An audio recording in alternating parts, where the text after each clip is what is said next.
Thank you, Dean. And acknowledging you as the Dean of, and thanking you as the Dean of the Don and Marilyn Gevirtz School of Education allows me, I'm going to do a couple name droppings this evening as my memory takes me back to when, shortly after my husband and I moved to the area, we became friends with Don and Marilyn Gevirtz long before the path that my husband had teaching at UCSB, and I had eventually being a student of Jules, and that they decided in their wisdom to bequeath the school with a substantial amount to do what you folks are so beautifully doing, and all of us are enthusiastic about it as one of the jewels, really, of the UC system, I might venture, and I think you would agree, I'm sure. So I'm gonna, in addition to name dropping, I'll just, I didn't bring slides, as I told Georgia. I'm gonna just tell a couple stories and then hope that we can start the question and answer period. These are snapshots related to my presence being here.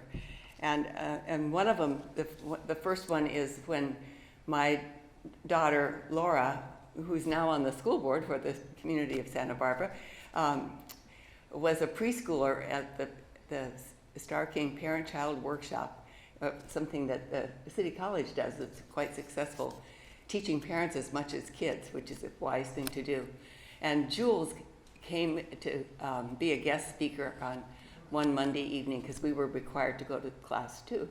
And he had, his style is wonderful. He had us all sitting on the floor. He said, you need to be at the level of the kids that you're teaching. And we all took our shoes off, and he did too, and sat with us cross-legged and taught us about Piaget, us parents, we parents. And then time went on, and I found myself being a school nurse. That was my professional background. So when you talked about dental clinics, boy, that's a passion of mine now still, and we're working on it in the project I'm part of. But I've found myself involved with parents with the generation span of about 15 years between them and their babies. And they were in school, and that was the right thing for the Department of Education in California to do, was to not shove them into the welfare system, but maybe that, but in addition to keep them on a comprehensive high school campus with their babies.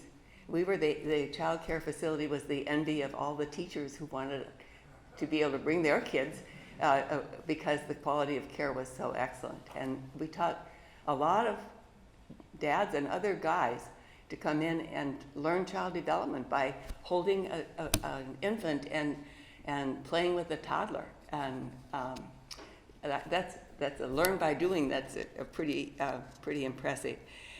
So I realized as a nurse I didn't know very much about early childhood education, and I found myself in the School of Education, and there was Jules, my professor.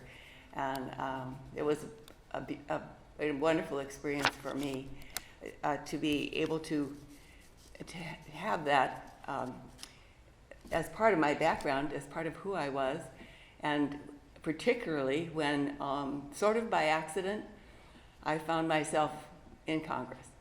That's a long story, which I'll just cut to the chase and say, because now he's got the first sign up, 4 minutes left. And I'm not a very good timekeeper. I'm used to a buzzer going off. It's pretty harsh.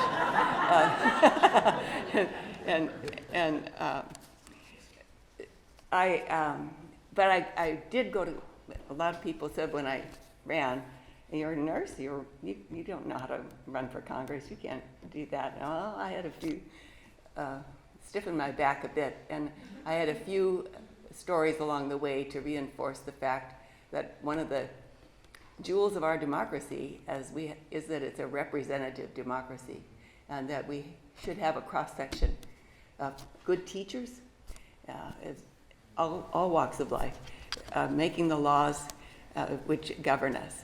And my coming out of the local school setting gave me a strong bias on behalf of local control for education. It's still a challenge, but I also believe very strongly, and it's my bias again, is sitting around the multidisciplinary team decision-making about special needs kids, that IDEA should be fully funded by the federal government, and it's never been more than 40%. That's a real shame and you can tell what I did with the best I could. We have an imbalance that really is unfortunate for general education, and it still needs to be rectified. But it also gave me a chance to talk about the role of federal education and the ability to, I combined it with being a school nurse, and I worked on programs to help fund teaching kids CPR training and health and safety issues, preventing underage drinking, and working on contact sports in athletics and the dangers of concussion and other, and then particularly someone of you mentioned the School Safety Enhancement Act, which was something I worked on to help us deal with issues like violence. Thank you for the work that you have done. It just is appalling.